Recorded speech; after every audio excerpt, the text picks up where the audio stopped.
Now, earlier, before we had that little technical hitch, we were discussing the headline on the Daily Trust newspaper, which states federal government, private sector to bridge 350 trillion naira infrastructure gap.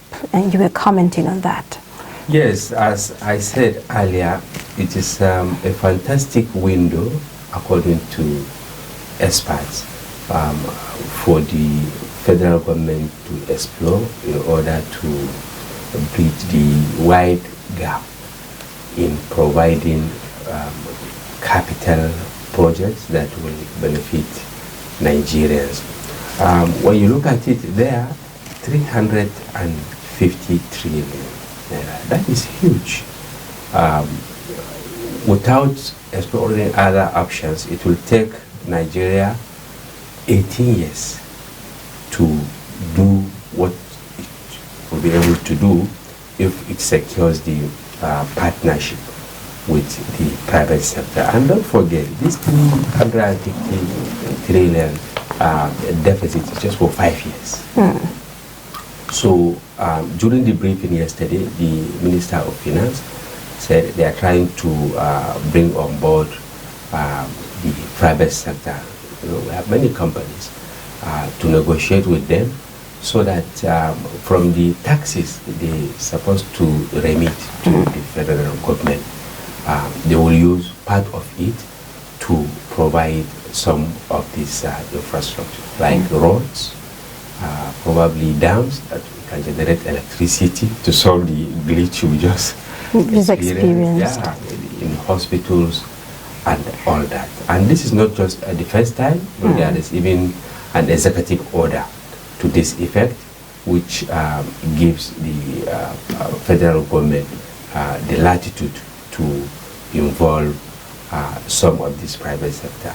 Already, some have started, like the Dangote, BUA, MTN, Access Bank, and many of them, they have agreed to construct roads and other facilities instead of paying tax to the federal government. So it's a very good initiative, considering that legislators, captains of industries, and even Nigerians are complaining that we are always borrowing. And you know, there's a ceiling that if we reach there, the multinational corporations will not even give us the loan. Yeah. Right.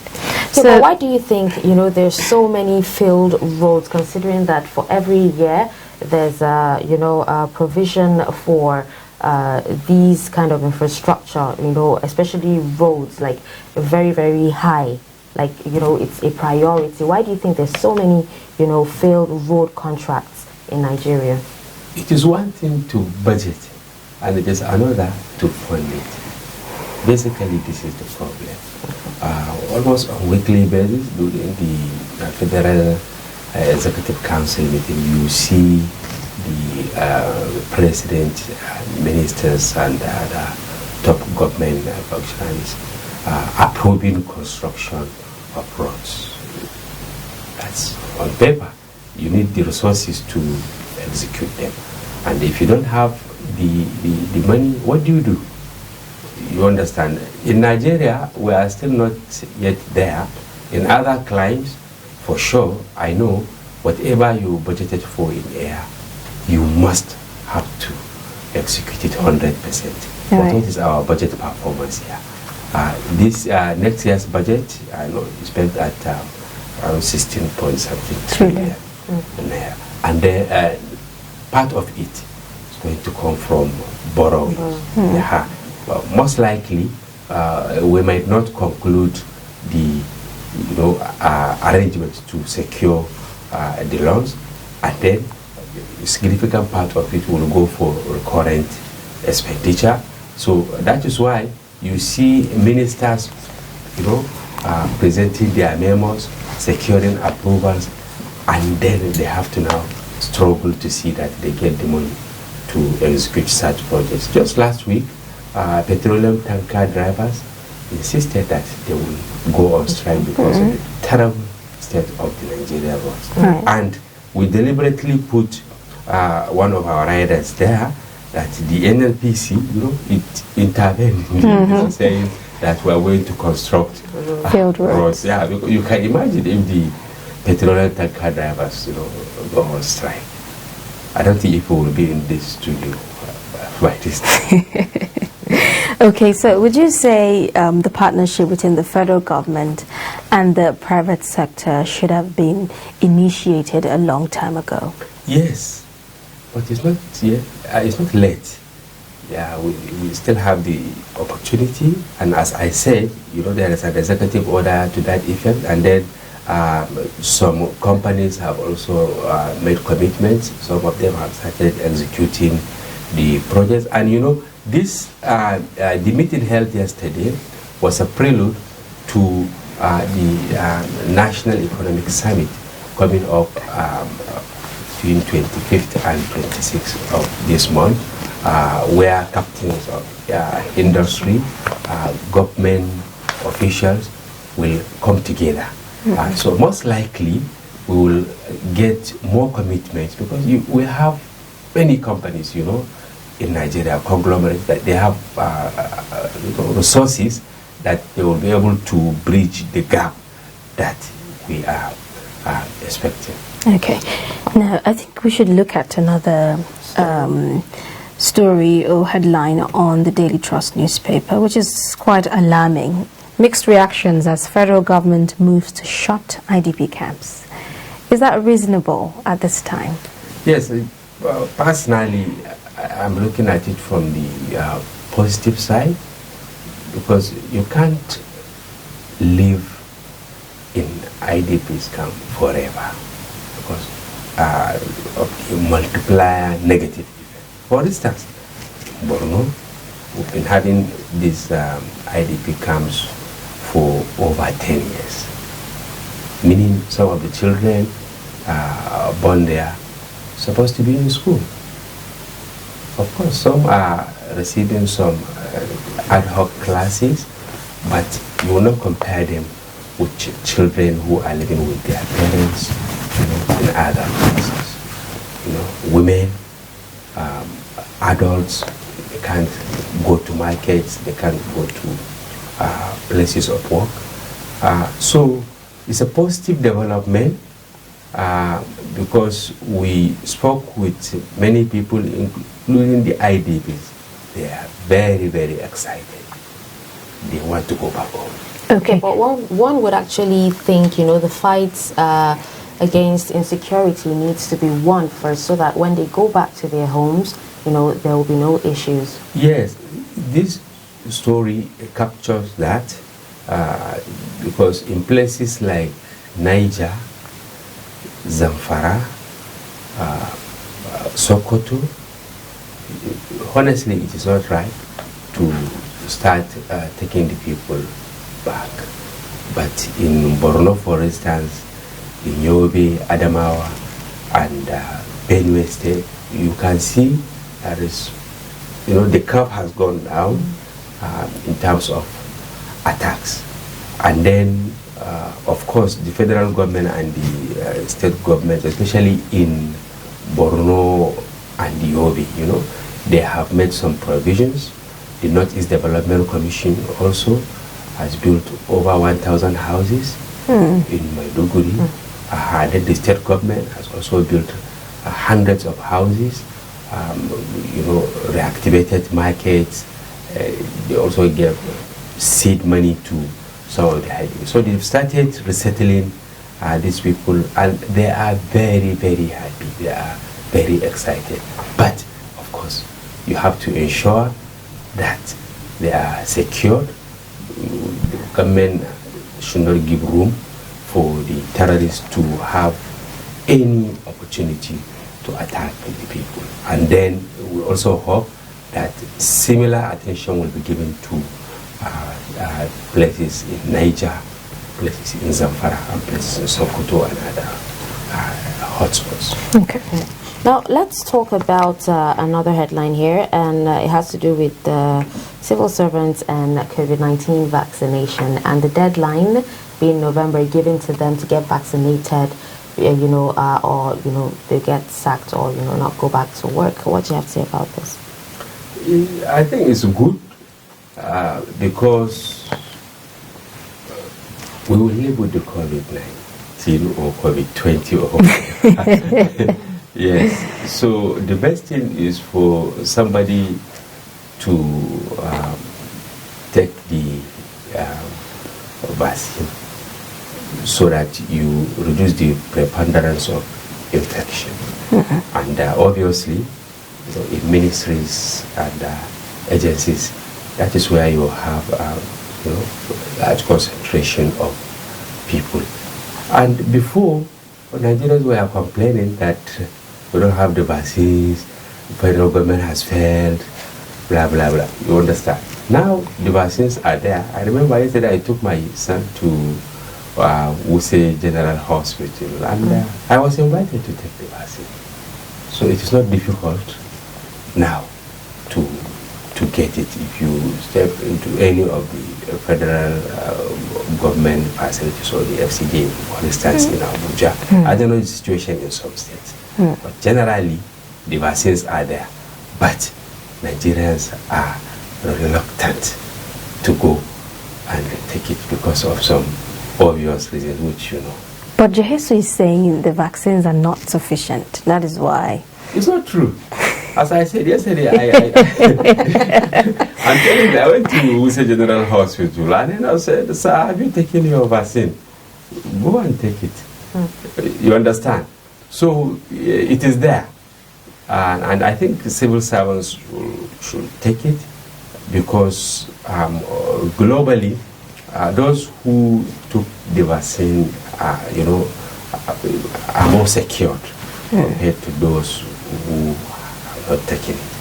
So I see no reason why people are reluctant to take it. I think contrary to that, experts have said, well, taking the vaccine doesn't actually make you immune, to the COVID-19. So do you think this is why people are having hesitancy? No, it's not that. It improves your immunity, meaning your chances of getting the virus is extremely low compared to those who refuse to take it. Yes. Okay. So I think we should encourage Nigerians by emphasizing on the safety of the vaccines because people are scared. Some said it induces infertility, it brings other elements and all that. I think we should, the media should emphasize more on the safety of the vaccines so that people will be comfortable to take it. Right.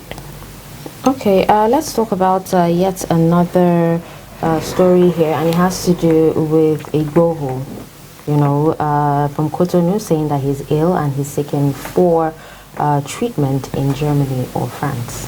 I have never seen any politician or activist or whatever who is in the net of government and taken to court without saying he's sick or whatever. I'm sorry. Seems to be very normal. I'm not saying that his lawyers are lying, but that is a trend in Nigeria. Yes. Every other person, you see the politicians, making noise, going here and there, campaigning and all that. But by the time, some of them faint. We've seen cases. You see some going to the courtrooms, wheelchairs, crutches, and all that. There was time we did one story, and I think it generated a lot of interest because we named, but we didn't share. Politicians who, yes. So, Igboho's case, of course, if he is not feeling fine, well, yesterday when I was going through the story, the lawyer said one of his organs. So I was joking. I jokingly asked my news editor, I said, which of the organs exactly? Heart, lungs, or the kidney. So we pray that he will be fine, and we pray that the whole problem will be resolved. Yes. Hopefully. Okay. I think we should go back to the vaccination. And there's a story here that says Africa rejects a vaccine passport travel protocol. It revolves around what we discussed earlier, the skepticism. You know, and we thank God, you can see the effect of the virus very, very less. God in his mercy saved Africa compared to how, you know, European dead bodies on the streets and all. And there was this prediction, but you know, God is wonderful, you know, and we are fine. Of course, we lost many people, prominent people, promising people lost their lives to COVID-19. And now the international community is saying, look, you can't travel without having the COVID-19 vaccine. And we've written many stories that we will get there because and Africans love traveling. We do, Nigerians particularly. So I think with this, many people who are reluctant to go for the vaccine will definitely go for it, because if the European countries, the Americas and all that, they insist that you cannot go there without having the vaccine, and you can't travel by road, right? You need the international passport to secure visas. So by the time you step into any of the embassies to get visa and they said they will not give you, and you want to travel, what do? You will go for it. That is carrot and stick. But there was actually a report that says that even if you have been vaccinated in your country, you know, you will not be granted visa, or when you get there, you will still be in quarantine. It's part of the protocol, but you can see Europe relaxed the restrictions on Nigeria just last week. That if you are fully vaccinated, instead of staying for 2 weeks before you proceed to your destination on arrival there, that you will no longer suffer that unnecessary delay. So they are tweaking the protocol, making it a bit easier, and then at the same time using the stick to ensure that Africans in particular yes, get the vaccine. Okay, so let's dive into politics now. The Guardian, headline of The Guardian is saying APC, PDP in flurry of activities to decide critical congresses. And it's saying APC insists on going ahead with states' congresses amid protests. What do you think, is the situation? It's all about the 2023 general elections. And of course we have many political parties, but all eyes are on PDP APC. and APC. You can see the PDP, they zone the chairmanship to the north, and the prediction in some quarters is that very likely the presidential candidate will come from the south.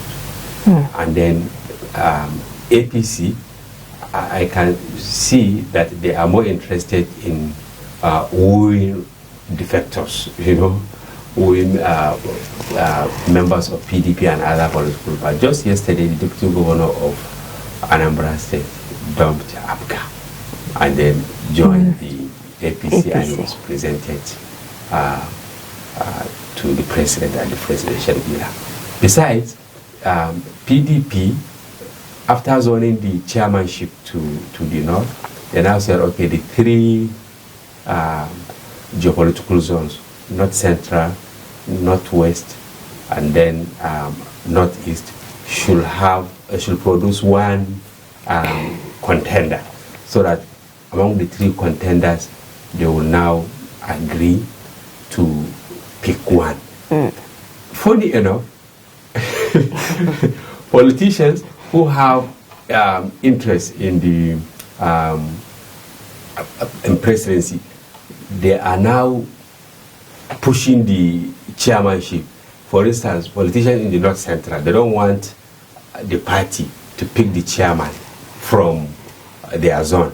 The same thing in the Northeast. They don't want those who have interest. They don't want the chairman to come from there. The same thing from the Northwest. They don't want the chairman. So it's like cat and mouse game within political parties and then among political parties. It's an interesting time. Why do you think there's so much a rivalry between political parties, especially between PDP and APC? It's obvious. Crave for power.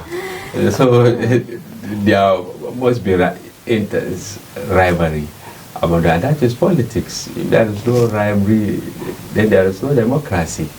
But what we expect beyond the politicking is positive opposition. Yes, the APC is in power.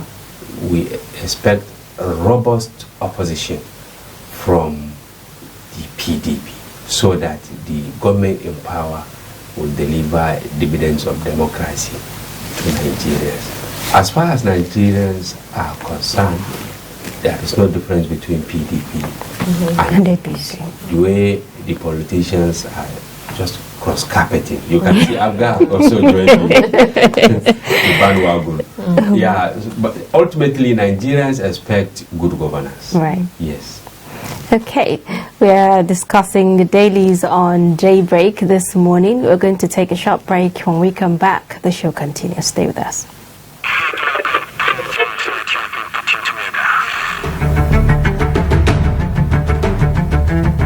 Suleiman, Aya, and Tari, all from the Sulubawa clan, with a unique wealth of culture and deep love for cattle, which truly reflects their sense of family.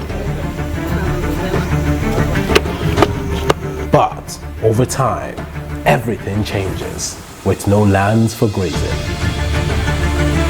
Experience the incredible story of the Fulani people, loved ones they must protect, the journey they must take.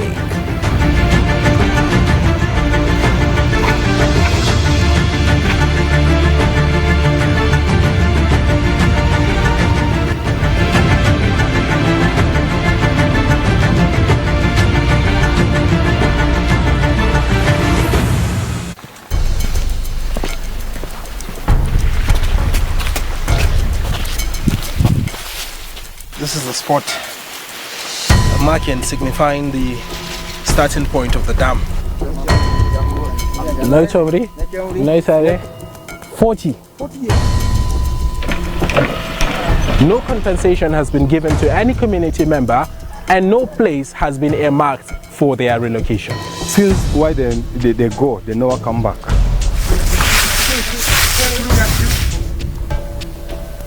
And this is where the hydroelectric power dam is supposed to be constructed.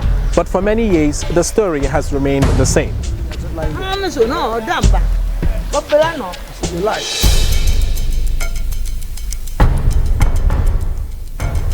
This is the site of the proposed hydroelectric power station in Mambila. But the irony is, no construction has even commenced yet.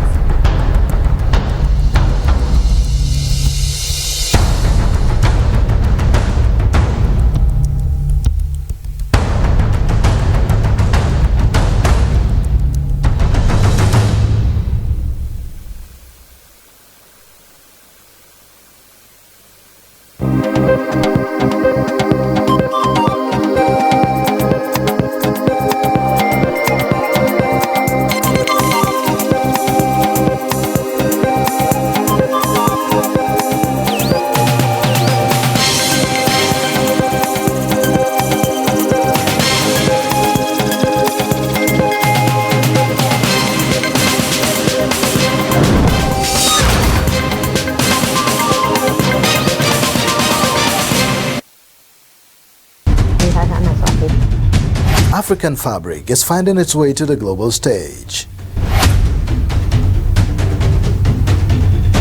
But Nigeria is losing out on big textile spenders as the local industry faces imminent extinction. Behind me is the Arewa Textile Mill, established in 1963 and eventually closed down in 2004. From over 180 textile mills in the 70s, only about 25 mills now operate at less than 40% capacity. I'm an employee of Arewa Textile PLC before it closed. After a month, I was just like a madman. In a day, they laid off 4,500. The once thriving sector struggles to compete with an annual import of $4 billion. Smuggling is the order of the day. For manufacturers, we cannot compete. We visit the nation's textile hubs to seek answers to why the sector has failed to return to its glory days despite government's intervention.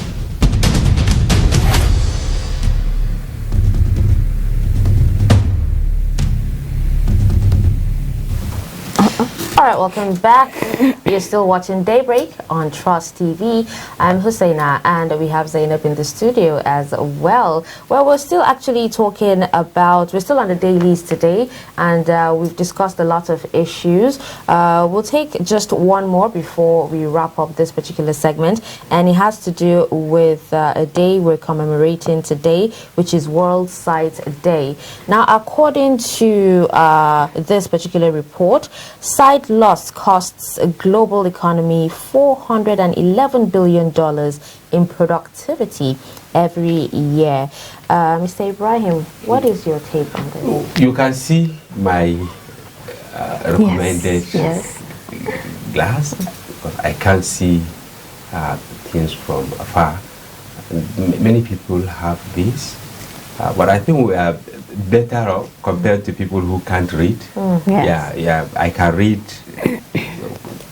and then I can see my computer very well. It is a sad development because sight is life. Yes, if you can't see, it affects so many things. Yeah, because you can't do certain work, and then it also demoralizes. And you can see the scandalous figure there. I don't know, but most likely it includes the maybe the services that people are supposed to render, and they are unable to do that. Maybe the cost of medication, the glasses, and all that. So, as you discussed earlier, it is very important for people to take care of their sight. And then most importantly, governments at all levels, federal, state and local government should give priority, because I know that some people require minor surgery to see, but they have gone to blind. So if you go to the rural areas, that is what you find. People with challenges in their eyes, and they don't have the means to address it. But thank God, you can see some of our legislators, they do some of these surgeries as part of their community project or constituency project. I think that is worth it, because whenever you see the legislator there with the team of doctors, you will be shocked when you see the number of people trooping to that place. And many of them, within 5 minutes, their challenges will be addressed. So it's good. Okay. Now, according to this same report, it states 90% of people, with blindness live in Nigeria. Isn't that quite alarming, and we need to respond quickly? Yes, Nigeria and other African countries is alarming. And as I said, most of the problems are not really life-threatening. Yeah, meaning with little intervention, people will get back their sight. But it is the level of poverty. You realize that somebody not keep 5,000 in there in some villages. 5,000. and then maybe they require 25,000 to undergo this treatment. So what do? So it goes back to government, organizations, to prioritize what they do for the people, because a healthy population is a productive population. Right. Yes. We should see this as a wake-up call. If Nigeria is among the countries in the world leading this, it's not good for our image, because I strongly believe, as I said earlier, most of the problems are surmountable. Okay, well, with this we wrap up this segment of Daybreak. We're going to take a short break now. When we come back, our first discussion will start. Stay with us.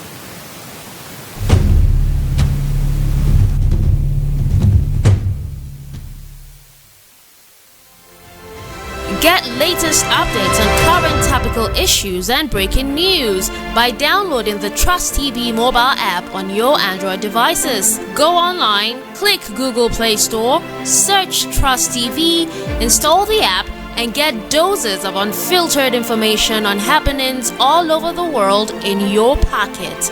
Trust TV, documenting the Nigerian story.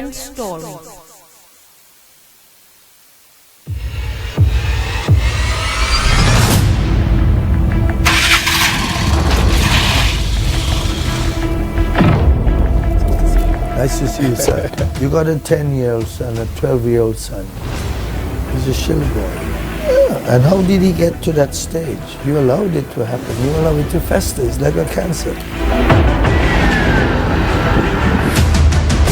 It's a failure of the family, a failure of the society, and a failure of governance.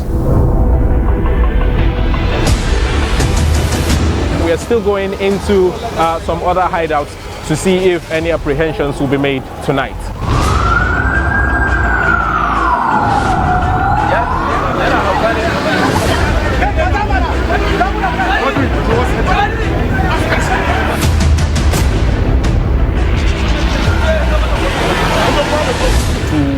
To operate within the context of the law with much respect to human rights.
Suleiman, Aya, and Tari, all from the Sulubawa clan, with a unique wealth of culture and deep love for cattle, which truly reflects their sense of family. But over time, everything changes, with no lands for grazing. Experience the incredible story of the Fulani people. Loved ones they must protect. The journey they must take.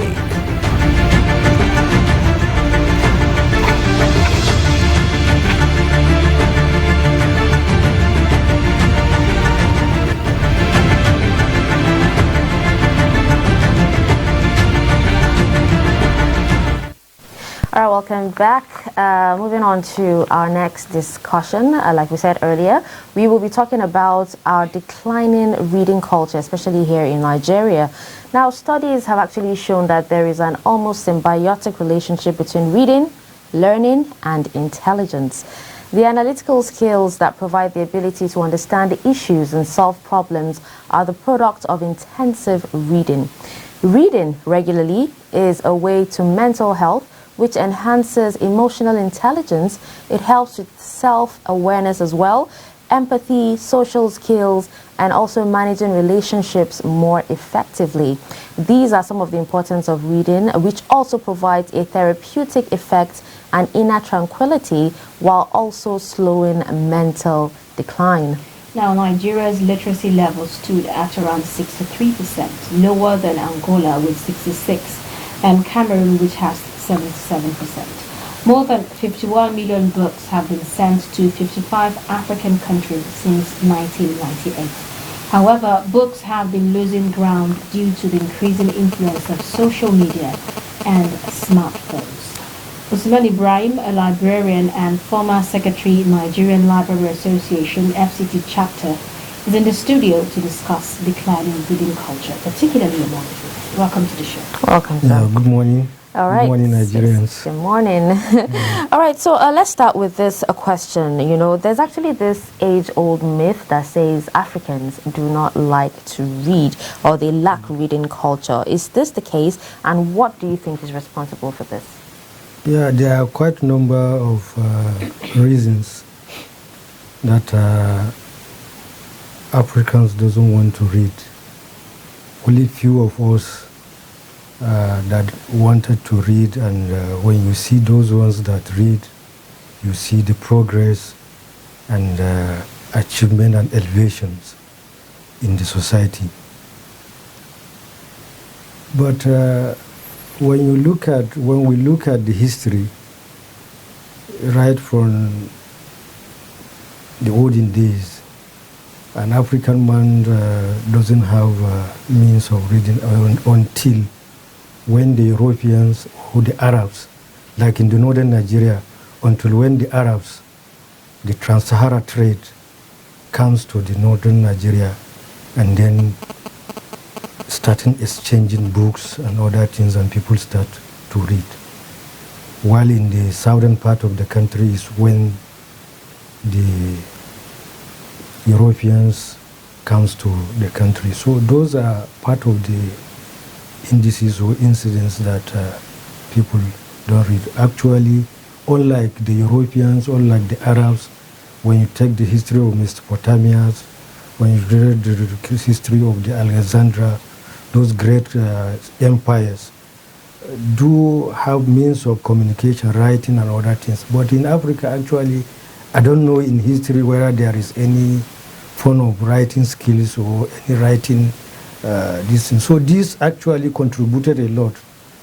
But with times, we graduated, and the Arabic teaching comes to the country. The Europeans bring the education to the world, but still yet, now we are, when we say, when we correlate it now, before we don't have, we have, and now the issue of the reading is getting bad. Maybe because of the social media, because of the challenges of economics, people, the family doesn't even keep eyes on the children anymore. The father is going to look for food, the mother is struggling, so who will keep eyes? Unlike during my father happens to be a military officer, we have a small library, and every time when he comes back, he will ask us, how many books did you read? And my mother is a housewife actually, so though she is not learned as that stage, but still she encourages us to read. So, now talking about libraries, with the advent of technological advancements, countries have actually tried to key into establishing virtual libraries. Yeah. Where are we with the Nigerian Virtual Library project in higher institutions? Yes, I happens to be one of the participants or coordinators that initiate a project which is being sponsored by Japanese government and UNESCO. That's back to 2001. 2001, and we had that project in Kaduna, and we drew the feasibility studies of the virtual library in Nigeria. At that time, I was at the National Library. I was heading the digitization section of the National Library. The Japanese government made funds available, and with the help of UNESCO, and we drew the feasibility study for the virtual library. But unfortunately, things are not being the way it is, we can say, because if you look at the investment in education in Nigeria, it's not what to talk about. You see, another problem is the strikes and a lot of things. But having said that, the virtual library initiatives in Nigeria, I don't think has any reached any stage. Unlike most of the libraries in this country are not even automated, talk less of being virtual or electronic library. I happen to be also one of your consultants here when we use the Greenstone to digitize some of your material here to encourage the virtual library initiative in the media trust. But with time, I think the TED Fund is trying. But another issue is quackery in the systems, in the professional system. People that read ICT feel like they are the ones to do the virtual library, which is not. Maybe you have to get the knowledge of the ICT and also the librarianship, because you can't do a virtual library where only the ICT, where the metadata, where is the bibliographic information. And those are the key to such information. So, okay, now how did smartphones and social media frenzy affect our reading culture? Because you find out that these days it really does. Nowadays, you see all the kids using phone, tablets, iPad, and other things. But what I'm trying to link is that maybe we forget to go with the phase of what development in the world. There is need for Ministry of Education, for institutions, and also the authors that are writing books to change another method of channel of delivery or disseminations of the information. Maybe those authors and education can go through Facebooks, can go through Instagrams, Twitter, so that they can be posting those links of their titles, and maybe the younger ones will be able to pick from there. But reading culture also has to do with the family. The bulk is with the family. If the family are really serious, I think they will try to put their kids to reading. Okay. Because using phones and this, because there is need, when you want to read, when you have the reading habit, you need a serene environment, you need a quiet place, you need no distractions. So, and you know, a lot, during our days, there is this James Hadley Chase novels, and we used to pass it around to our friends. Did you read this title? Did you read this? But now, nothing like that. Okay. Now, when you visit, particularly public schools, even within the FCT, some of them don't even have the normal libraries that we have, not to even talk of virtual libraries. And when the COVID-19 pandemic came, it was really difficult for pupils to keep in. So what would you say the Nigerian government should do, as a form of response to some of this challenges? Let me even tell you something, not only in the primary school and the secondary school. Could we believe in the tertiary institution, the university, polytechnics, the chief executives of those institutions, like the vice chancellors, the rectors, the provosts, doesn't even take library serious. I am in the profession. I am a consultant of library.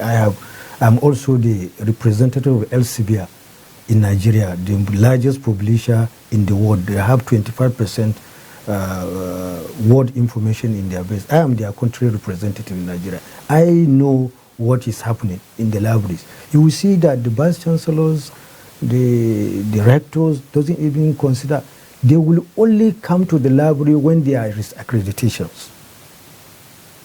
When there is accreditation, it is when you will see the administrative, the management will be struggling to stock the library, to make the library function. And after accreditation, that is all. And if you want any research output, if you want your high ranking in the institution, the university to get good ranking, the university to get the polytechnic to get good, you have to have input, output of your research. How do you get output from it? You have to read. You have to read. The researchers have to come to the library to read. Even if they are not coming to the library should be virtual, should be electronic. They can have access to electronic journals, electronic books. But reverse is the case. Let me also tell you something. In 2014, I made an initiative with the committee of the vice chancellors. And we decided that to say, okay, we can roll out journals, electronic journals, and electronic books to the institution. And graciously, the minister, Ibrahim Shekarau, then took the matter to the president, Goodluck Jonathan, and he approved it. And we start the initiative, and we go around the university teaching them how to use the databases, how to improve. And could you believe the ranking of Nigerian university and institutions increased between 2014 to 2016. Unfortunately, when there is change of government, the idea, even our debt has not been paid. They refuse to pay the debt that the university consumes. And also another issue is that when the students come to the universities, there is this matriculations. There is this going around to the library to issue them. And you will see that the students are not even interested to have the library. They believe that the library is just only when exam comes, I will just go and rush and read and then pass exams. And well, everything boils down to economics. Even the lecturers, also the teachers, are struggling with the economics, so they don't even feel that let me do this, let me do that, and increase the reading culture of the children. Okay, so now countries like Ghana actually have higher literacy rate as compared to Nigeria. What can be done to actually change this now? You see, the scenario in Ghana and in Nigeria is different. Let me be sincere to you. I've been to Ghana and I have been to their to see how their education system is working. Unlike in Nigeria, the family setup in Ghana is different from Nigerian setup. The family setup in Ghana always try to show productivity, to show hard work. Here in Nigeria, we value money, quick money. How do we get quick money? Most of the people even going to the school is, how do I get certificate and get work in CBN, in NNPC, or in big organizations? So you're saying the family is the major problem? Yes, the family has a lot to do. The family has a lot to do. We have to remove this issue of material things if we really want to progress as a nation. These material things I must get, I must do or die affairs. No. Because hard works pay. The moral values has decayed. You can see what is happening in the country. You can see Ghana. An average family in Ghana, you will see how they treat their children. Come back to Nigeria. Take a sample. Maybe visit to Ghana and visit even the slum families, not the elite. Don't go to the slums and see how they treat their children. They show them hard work. They show them value for hard work. Unlike here in Nigeria. It's unfortunate. But some would say the system is not working because of some of the methods of teaching in the country. Would you say that is a contributing factor as well?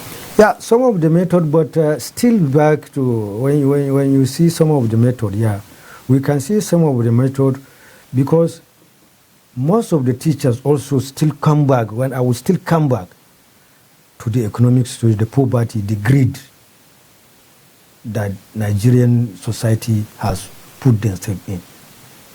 Okay, let me tell you one story.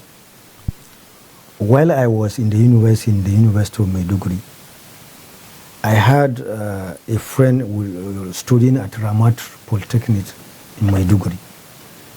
And he happens to be the best student in the class. So the lecturer now assign every responsibility to him. All if there is text, if there is exam, he used to gather the papers and bring to the lecturer. And then the lecturer, they have their group in the evening. They used to play this card, the normal card that we play. So in the run. And then the boy, that my friend, will come close to the lecturer with the scripts. And this is a script of 500 students. How can we learn 500 students, 250 class of students? And then my friend will sat near the lecturer while the lecturer is playing his card. And then my friend will say, this is, you call the name and the number. The lecturer will now look, give him 50. You write 50. You can see those. The method, as you said, is one thing, and because the class is overcrowded, the teacher is not a spirit to monitor 250 students, to monitor 500 students. He doesn't have fun. He has time for his family. He has time to do other things. How will he do that? On this, when I remember this, sometimes I met with Professor Rashid, the National University Commission Executive Secretary, and we had a chat, and I told him that I had been to Malaysia, and I see how things are going. We need to cut the number of students per lecturer if we really want to get it. Even in the primary, right from the primary school, we need to cut the number. If a class is more than 40, you don't expect productivity. You don't expect something good because the lecturer, the teachers, all have their own problems and they cannot monitor. So I told the professor, in Malaysia, for example, if there is a class of 101 economics, there will be like 5 or 7 lecturers.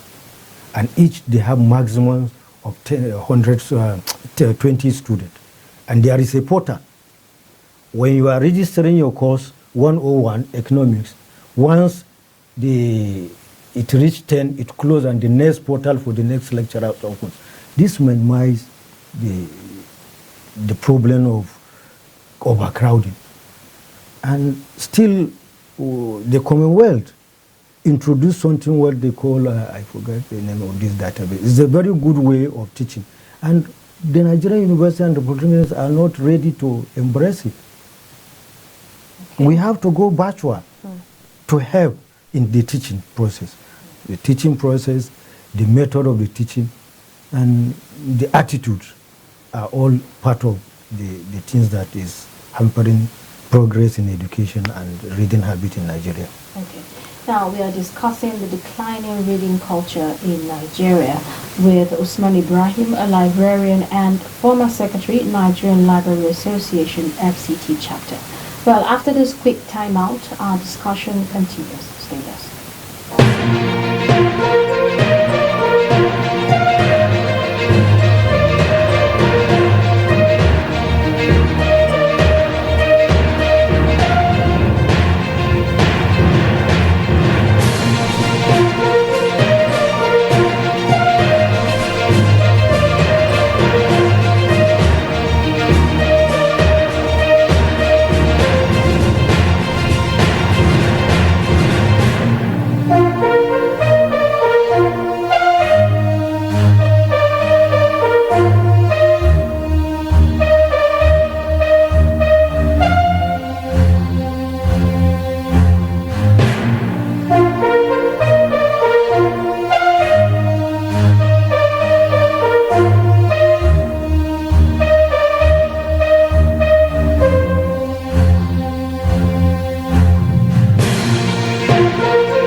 All right, welcome back. We're still discussing the declining reading culture in Nigeria, especially among the youths. Now, there's a question that has actually been bugging me, because a lot of youths these days, you find out that they read, but not hard copies. They read more on their smartphones and other devices. What's the difference between, reading on a smartphone and reading a hard copy? Okay. Reading on the smartphone cannot give you that joy and assimilation of what you are doing, because it keeps on distracting. Because as while you are reading, maybe a text message will come in or a call might come in, and that will distract you. Unlike when you have a hard copy in a serene environment, in a quiet place to read, everything that you read will be in you, unlike the smartphone and the tablet. Most of those tablet, iPhone that even the developed countries are using, they only use it to read paragraphs and passages and other small things. But really reading, if you want to read, really, you need a book. And that is why you see, when you go to the European country, you will see that they are taking their children to the library, to the bookshop, to expose them. And you see them giving them novels to read. But in this Abuja, it is very hard to see a parent taking his children to a bookshop, neither to the library. There is library at Area 2. Very hard. I was sometimes there at Area 2 National Library as one of the staffs there. But hardly you will see a parent carrying his 2 or 3 or 4 kids coming to the library to show them. They will only come during the school, when the school is organizing excursion. You will see them coming, and excursion is maybe once in a year or something like that. But how have these libraries been able to survive? Even the government neglect everything. There is no budgeting for the library. They are struggling. You will see, when you go to the library, you will see leaking roofs, you will see dilapidated chairs. And those elite children or those children, there are some that have this feeling that I don't want a dirty place. So why will they go there? Even the parent. So the place has to be neat. When you go library outside this country, you see very neat. You see everybody likes to come there. But here in Africa or in Nigeria especially, but we are even different. We can say not in Africa, because if you go to South Africa, it's a different thing. You see things are different, or like maybe because of the presence of the white people in South Africa, and that is why maybe they are different. But here, the library nobody cares about.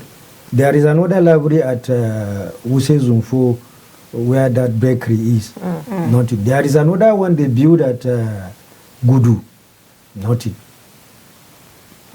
Now, many youth have this ideology that in this 21st century, of technological inventions, hard copy books are meant to be kept for history reasons. And some would say, well, we have digital archives, as well. What are your thoughts, about that? We can't say that hard books are kept for history. No. Maybe history, but you need to consult books, really, if you want to progress. If you want to progress, you need. But an electronic copy can be like a surrogate, like something that you can get in case of disaster. And that is why even the Europeans are digitizing books and doing books because of disasters. Because there are disasters, when you read the history of library, there are disasters that hit the wars and other places, flood, earthquake, and other things that hit libraries. And how do you fall back on those materials? And that is why they are encouraging, because it's part of the reason of digitizing, to avoid disaster, risk management is part of. But when we say books for history, I don't think, because if you really want to be, want to be good, you want to progress, want to develop, you have to go back to books. So do we say digitization has its advantages? Yes, it does, because of the risks, as I said earlier on. disaster can strike the library, and you can fall back on a digitized copy. I think that is even one of the reasons that your organization did when they realized that some of those copies, something might happen to them, we start digitizing them in this thing. And I initiated also another project in the library, National Library, while I was there. There is what they call the SPUNA, the legal drive. You know, the law has given the National Library mandate to collect 3 copies of each publication.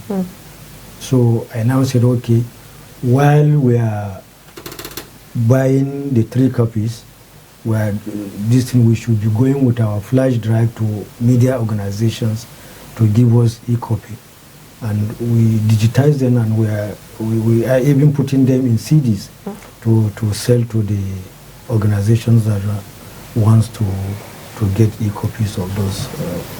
Okay, now certain individuals and organizations are making efforts to improve the reading culture. Would you say they're actually doing enough or not? They are doing, but they are not getting the right support in different culture. The right support from the families. I think maybe the strategy has to change. They have to, maybe like the NGOs that are doing that, maybe they have to involve more of the parents, not only the children. When they are organizing shows and other things, they should also be able to call the parents so that they inform the parents. Some of the parents don't know the even importance of their children to read. So you need to also, they need to capture the parent also amongst their awareness, so that the parent will also, because when you organize a show or you are improving reading habits to the children, maybe you only capture the children.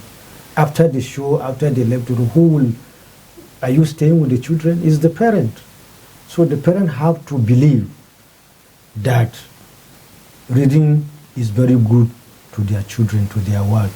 Okay, what about teachers? Where do they come in? Also the teachers have to do that. Also, they have to be organizing like maybe a reading competition within the class, like in the primary school, in the secondary school. Before, during our time in the secondary school, there is this book club. And they go around the school to encourage, and there will be drama. They will find a way to attract you to that club.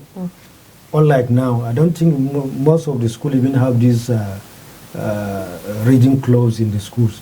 And some of the teachers, as I said, the economic is biting everywhere. Some people will not even think, it's not food, it's not, I'm looking for food, not book. So not knowing that the book will lead you to the food.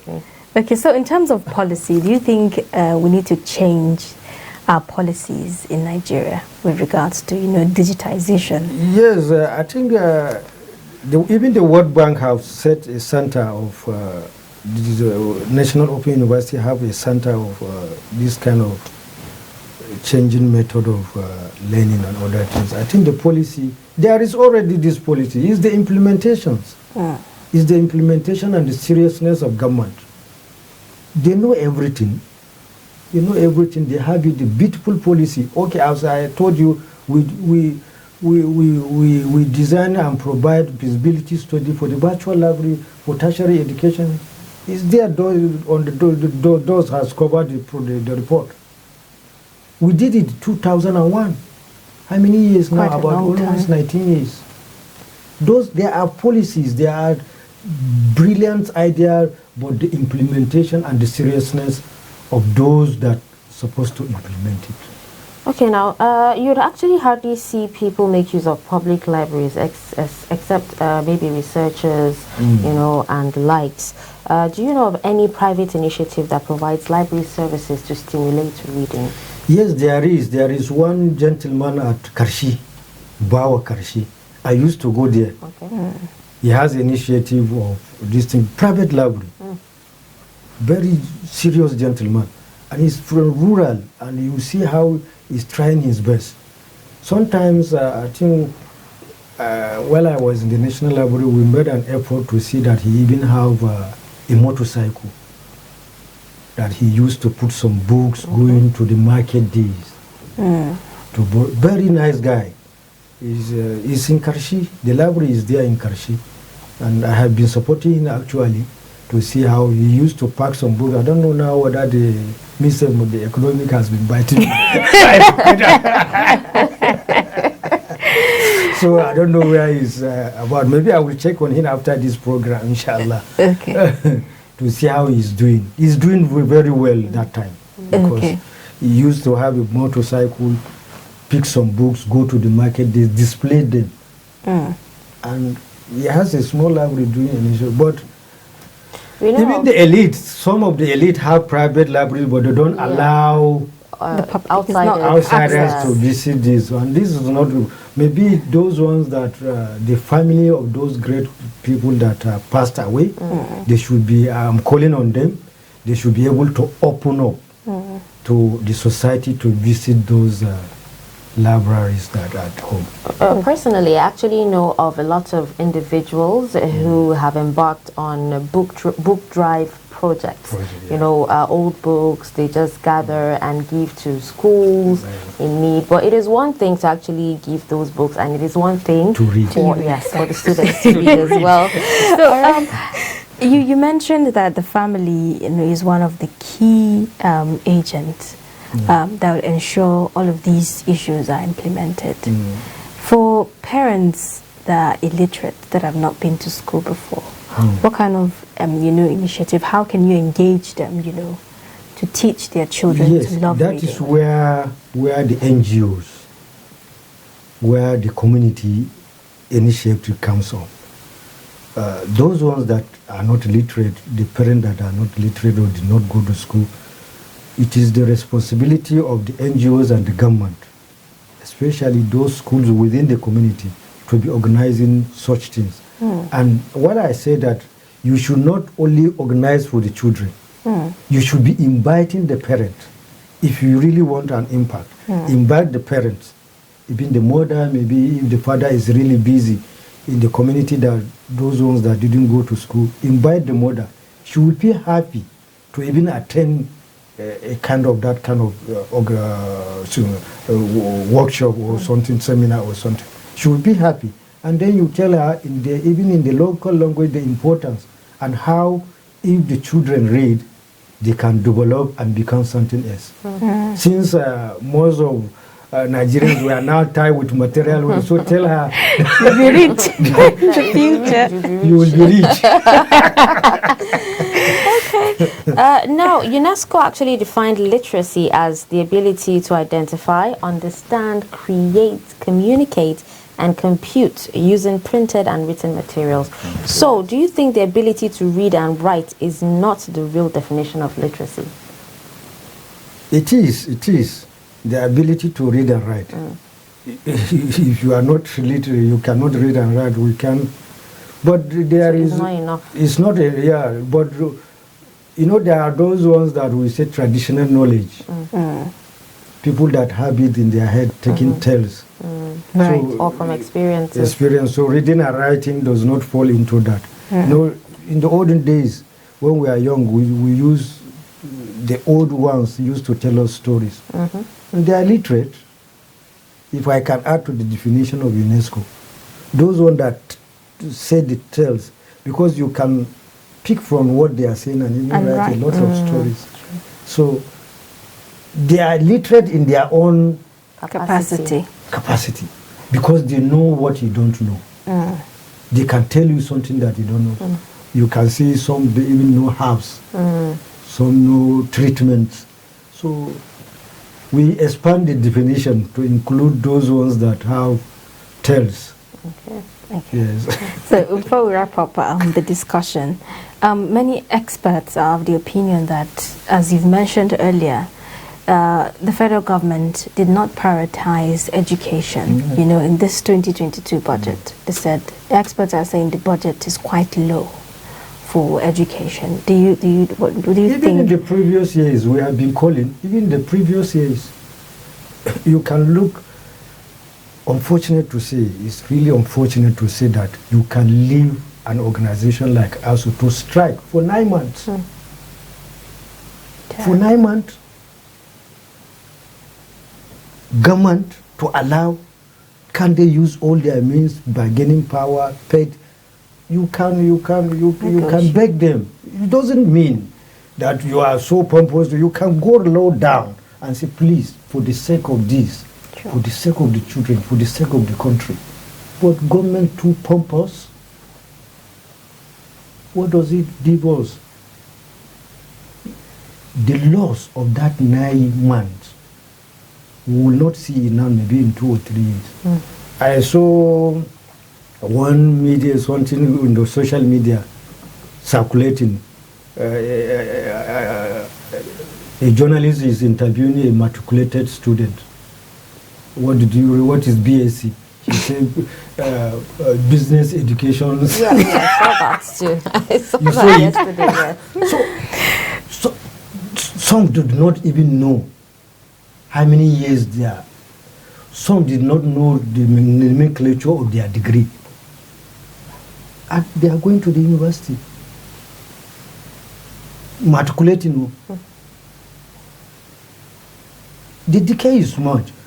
All this we want to get, it's not the answer. You have to work. Look at Japan, look at China, look at India. The way India adopted the strategy, look at their growing. The school feeding program of the government, I think it's been, they saw it in India. In the morning, the government will provide milk and other things to the poor children so that they will drink in the house, and then when they come to the school, they will have food. So it increased the enrollment of the children. And when they increase the enrollment, the method of education increased, and then look at now they are growing. Well, we also have school feeding program here in Nigeria. But some have actually criticized, the nutritious content of that food that they give to the children. Not even the nutritious content. The Nigerian factor is deeply involved in that school feeding. You could remember during the COVID-19 pandemic, they said they are going to feed children. I said, where will they see the children? They're not in school. They are not in school. They said they will go to their parents. How? I remember a saga that came up in United States where they said they were giving some of the children half egg instead of a whole egg. Yeah, that too. So I think it's unfortunate Mr. President has never taken education so serious for the past 6.5 years now, or 7 years we can say. Remember, only 19 months to go. It's only 19 months. And in all from 2015 to 2021 now, what is the percentage of the budget in Nigeria? Incessant strike, no attention to the polytechnic strike, the quality of education. But now, I can say kudos to them. If they will really implement it, I think they wanted to increase the College of Education, those ones studying, they say they are giving them 75,000 per student. Hopefully we see that come. For those ones that are reading BSc education. What about cutoff marks into universities? I think a few years ago, they actually reduced, especially for that. They have now even removed it. It's left for the university to decide. Yes, to decide. Yes, I remember that. You see, there is a lot of politics in this cutoff mark of 18. And me, I did not take cutoff. When I entered university, I did not use cutoff mark. The issue is that the corruption has entered deeply, even in the cutoff mark, in the JAM, in everything we do. People want shortcut. And that is why I always take you back to the family. Whatever government will do, whatever NGOs will do, we'll have to involve the family. We have to know the value of hard work. We have to remove these material things in our life if we want to progress. If not, we will continue to go around in the same cycle. This problem will start this, and you see a lot of things. It's unfortunate. So what do you think about this statement? Examination is not a measure of intelligence. It is, it is not. It is in a capacity, sometimes when you want to measure, you find out, but sometimes it's not. Because the anxiety, sometimes people, the anxiety in the class, the other things that some peoples cannot endure. You know, peoples are created differently. There is individual difference. Someone will be free to talk. Some people are fluently in speaking. Some people are not good in speaking, but good in writing. Yes. So all these, when you put it together, some people are not free. When you keep them in a hole and say write exam, they will mess up. But when you give them outside and you say, okay, practicalize it, you will see the talent, you will see the education. So that is why I say it is, it is not.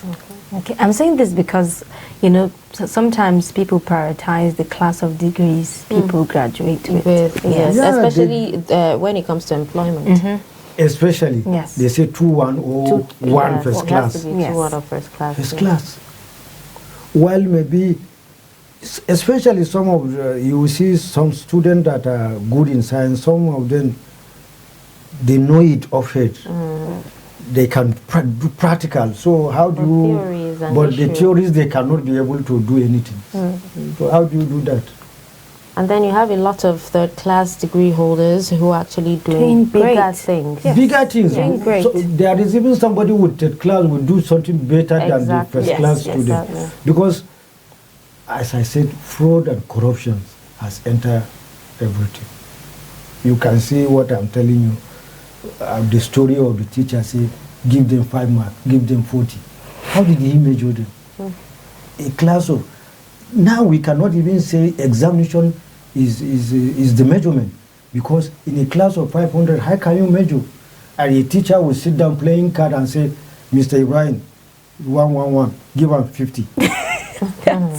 Without even going through. How will he go through the scripts? How can he, is he a spirit to read 500 student script and find out the writing there? It's not possible. Let's be realistic.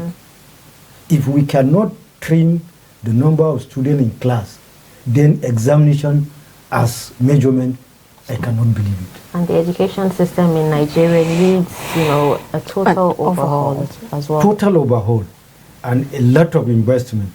You see, the Iranians have put so much money in research and they are making it. If you want to develop, it's a knowledge economy now.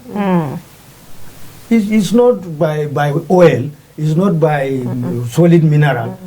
You need, even if you want to tap this solid, when you get the education, there are better ways to do it. There are better ways.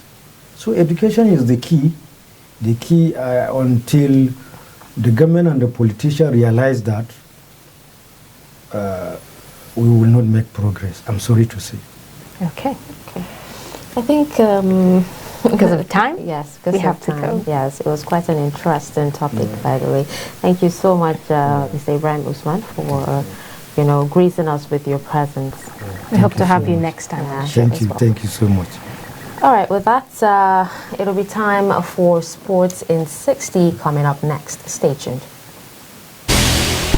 Hello, welcome to Trust Sports in 60 seconds. Senegal defender Kalidou Koulibaly has revealed that Chelsea goalkeeper Edouard Mendy should have been recognized in the Ballon d'Or list, which was released last week. Former Super Eagles captain Nwankwo Kanu believes that the just concluded Higher Institutions Football League will help Nigeria to unearth talented young footballers from the academic environment. He says nurturing players from the grassroots will make it easier to produce tactically aware footballers who could easily blend when recruited by big clubs. And now to boxing, Deontay Wilder will only have himself to blame for referee Rosal Moro's long 8 count over Tyson Fury because he failed to report to a neutral corner after flooring the Brit for a second time in the 4th round. The Gypsy King was sent crashing to the canvas on 2 separate occasions during the 4th, but managed to recover and survive Moro's count of 8 to leave on and end up retaining his title via a spectacular knockout. And that's all the top headlines on Trust Sports in 60 seconds. Don't forget to subscribe, like and follow us across all social media platforms.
it is time for us to check out now. It's been quite an interesting morning today. And we hope you enjoyed, the program as much as we did.